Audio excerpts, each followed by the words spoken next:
Begitu mereka berjalan mendekat ke arah pemakaman, ternyata suara tangisan bayi ini semakin kencang, semakin keras. Nah, ternyata yang semula mereka ini cuma mendengar suara tangisan bayi, pada saat mereka ada di pemakaman, mereka itu juga mendengar ada suara tangisan perempuan. Di sekitaran ruang tamu itu Pak Andi ngelihat ada sosok perempuan. Nah, perempuan ini nggak menghadap ke arah Pak Andi, tapi duduk menyamping.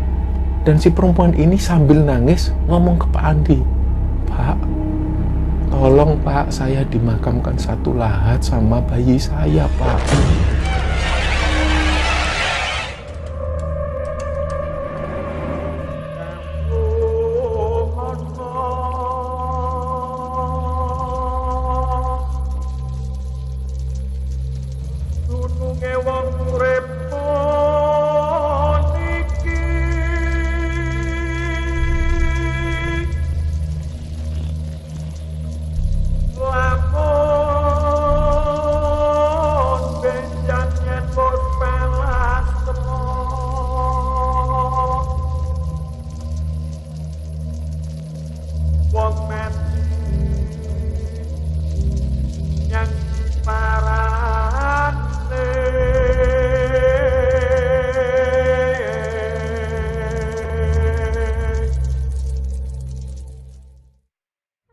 Bismillahirrahmanirrahim. Assalamualaikum warahmatullahi wabarakatuh. Sobat Kembara Sunyi dimanapun berada, pada kesempatan kali ini kami akan menceritakan sebuah kisah yang dibagikan oleh Sobat Kembara yang bernama Dila, yang asalnya dari Bogor. Sebelum kita masuk ceritanya, untuk teman-teman yang nonton tayangan ini dan belum subscribe, jangan lupa untuk subscribe lebih dulu agar channel Kembara Sunyi ini lebih berkembang lagi, dan kami lebih bersemangat lagi dalam membuat konten-konten terbaru di Kembara Sunyi. Dan untuk teman-teman yang telah mendukung kami sejauh ini, kami mengucapkan terima kasih banyak. Semoga amal kebaikan teman-teman dibalas kebaikan berlipat oleh Allah Subhanahu wa Ta'ala.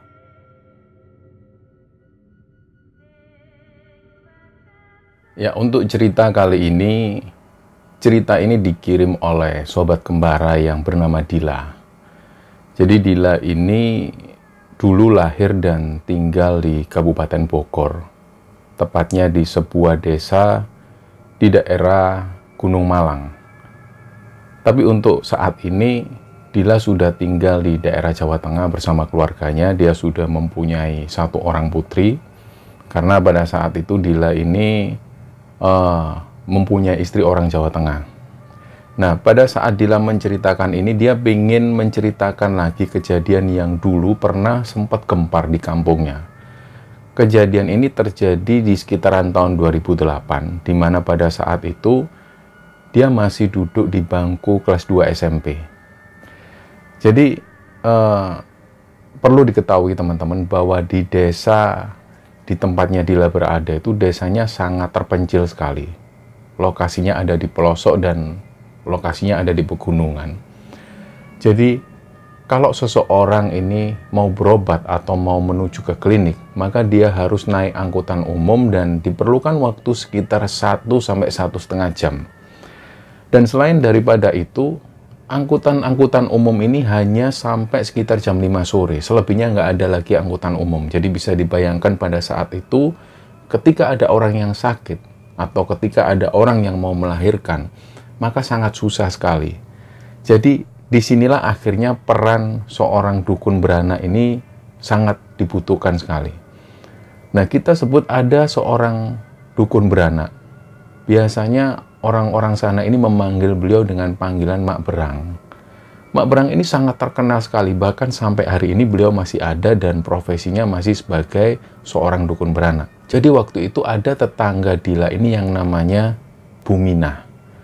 Nah, Bumina waktu itu dalam kondisi hamil besar, dan keluarga dari Bumina ini sudah memanggil Mak Berang untuk mempersiapkan persalinannya di rumah.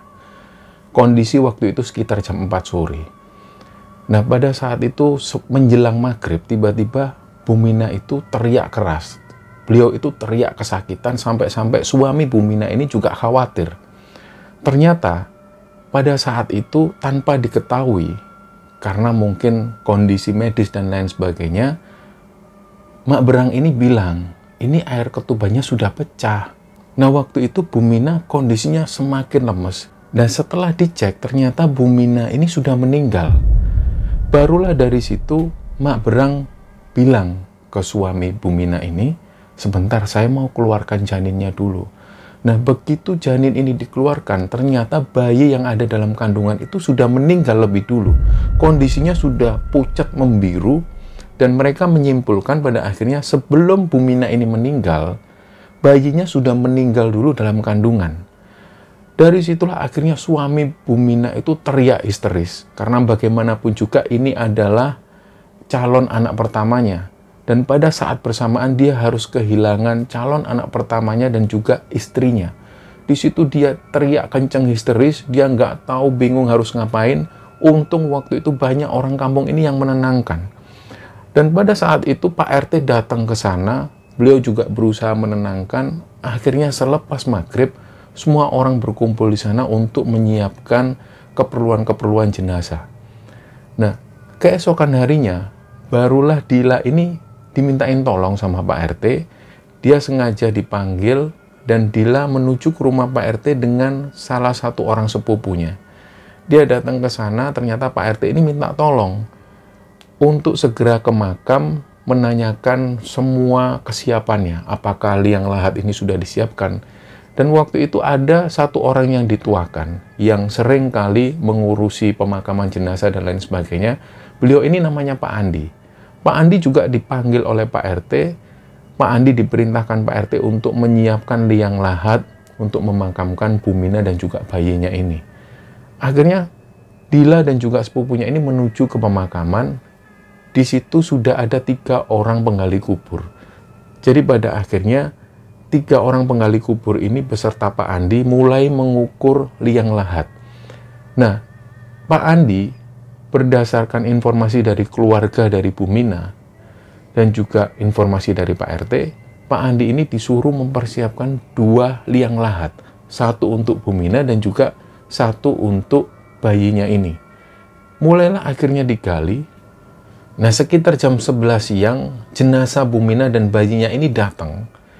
Setelah datang, proses pun segera dimulai dan pada akhirnya jenazah Bu Mina ini sudah dimakamkan di sana, sedangkan bayinya dimakamkan persis di sebelah makam Bu Mina. Setelah itu warga pulang dan pihak keluarga dari Bu Mina mempersiapkan acara untuk nanti malam, yaitu acara tahlilan. Semua orang pun berdatangan. Jadi malam pertama ketika digelar tahlilan, nggak ada satupun kejadian yang ganjil. Semua berjalan normal. Nggak ada gangguan apapun. Nah, ada kebiasaan di kampung itu, karena kampung ini jauh dari keramaian, Pak RT itu punya program yang namanya Siskambling. Jadi program ini Pak RT memerintahkan warganya, sekitar 6 orang warga menjaga pos ronda pada saat malam sampai pagi hari. Jadi waktu itu meskipun ada orang yang meninggal, program Siskambling ini tetap dijalankan. Jadi mereka menjaga kampung.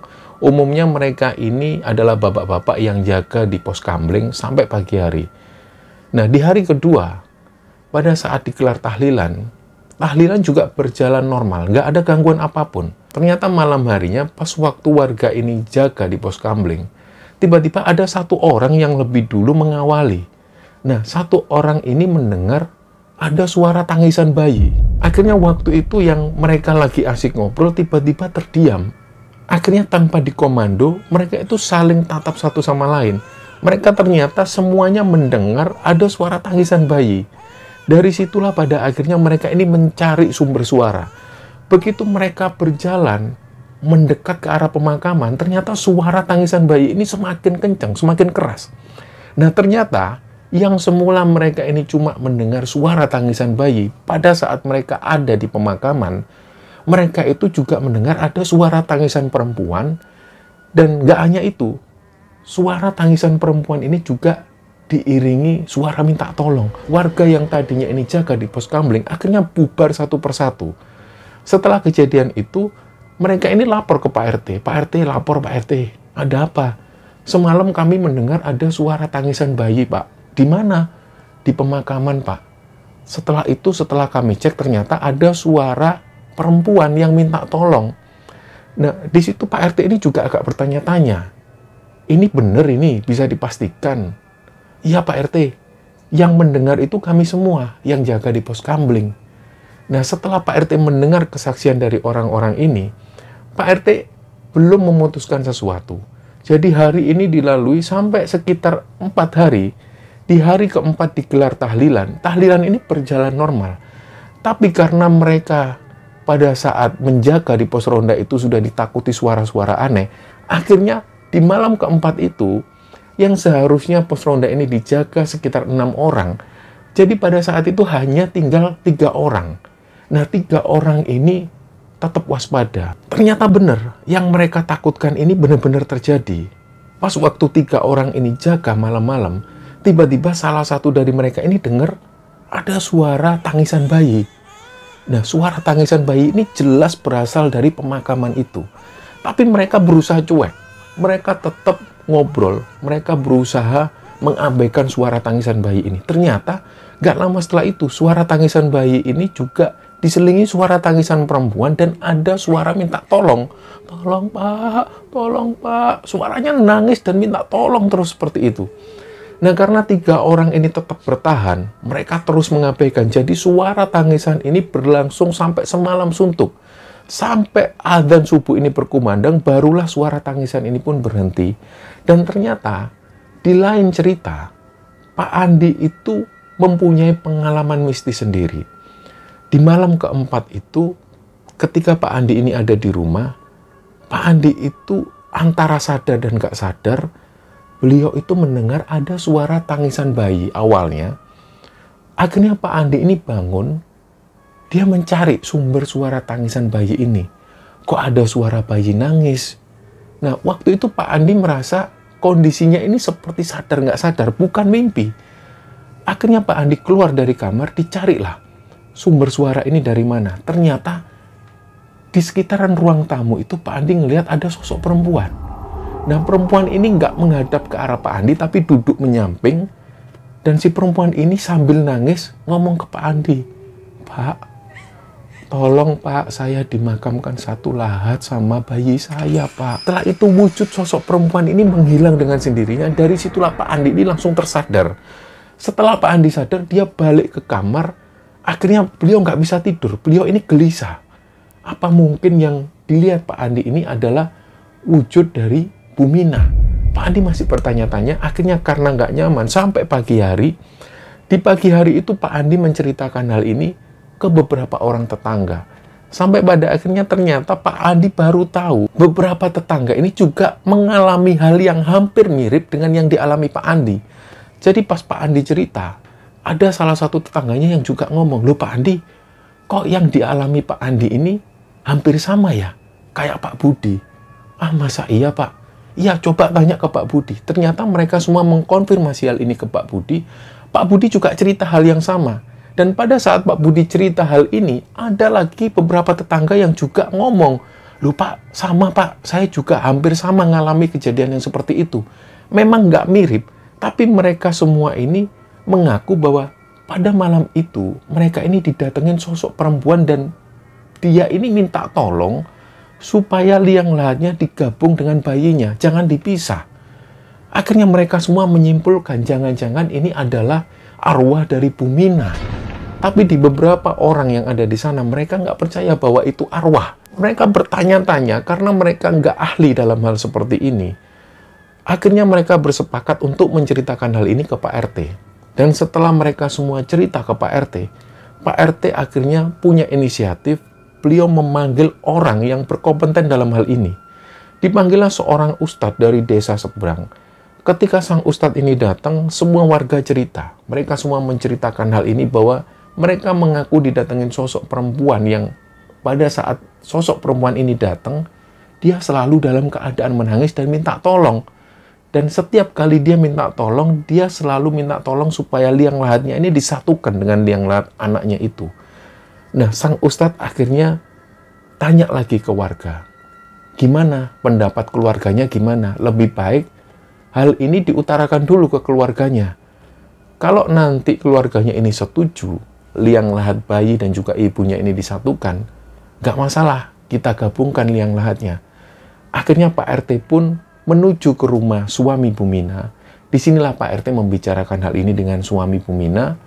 Pak RT bercerita secara gamblang bahwa hal inilah yang terjadi. Banyak warga itu yang dihantui sosok yang diyakini adalah sosok Bu Mina. Pada saat itu suami Bu Mina ini agak shock mendengar cerita dari Pak RT. Seolah beliau ini nggak percaya bahwa istrinya itu gentayangan. Tapi ketika Pak RT menjelaskan bahwa sosok ini minta supaya liang lahatnya disatukan dengan sang bayi, akhirnya suami Bu Mina ini mengiyakan. Dia akhirnya sepakat dan setuju supaya liang lahat istrinya itu disatukan dengan liang lahat bayinya. Nah, mulailah sore itu makam ini kembali digali dan pada akhirnya bayi dari Bu Mina ini ditempatkan di liang lahat yang sama bersama Bu Mina. Setelah kejadian itu, warga masih bertanya-tanya. Beberapa warga ini masih gak berani jaga di pos ronda. Karena mereka khawatir jangan-jangan masih ada gangguan-gangguan suara bayi maupun suara tangisan perempuan. Ternyata 2 hari berselang setelah pemindahan liang lahat ini, mereka mengaku bahwa sudah gak ada lagi gangguan-gangguan. Suara tangisan bayi, suara tangisan perempuan sudah nggak mereka dengar lagi. Ternyata selain daripada itu, ada sebuah kejadian yang membuat warga itu miris. Beberapa hari setelah itu ternyata suami Bu Mina ini bertingkah yang aneh. Warga itu merasa selalu diganggu. Terutama anak-anak kecil yang sedang melintas ke sana dan bertemu dengan suami Bu Mina. Suami Bu Mina itu selalu berbuat usil kepada anak-anak ini dan bahkan suami Bu Mina ini sering menciderai anak-anak yang lewat. Dari situlah warga kemudian semakin paham bahwa suami Bu Mina ini mengalami depresi yang sangat berat. Mereka semua ini berasumsi kemungkinan suami Bu Mina ini nggak kuat menghadapi kenyataan bahwa istri dan bayinya itu meninggal pada saat yang bersamaan. Nah, cerita inilah teman-teman yang dibagikan oleh sobat kembara yang bernama Dila yang asalnya dari Kabupaten Bogor. Dan semoga dengan cerita ini kita bisa mengambil hikmah dan bisa mengambil pelajaran di dalamnya. Mohon maaf kalau ada salah-salah kata. Wassalamualaikum warahmatullahi wabarakatuh.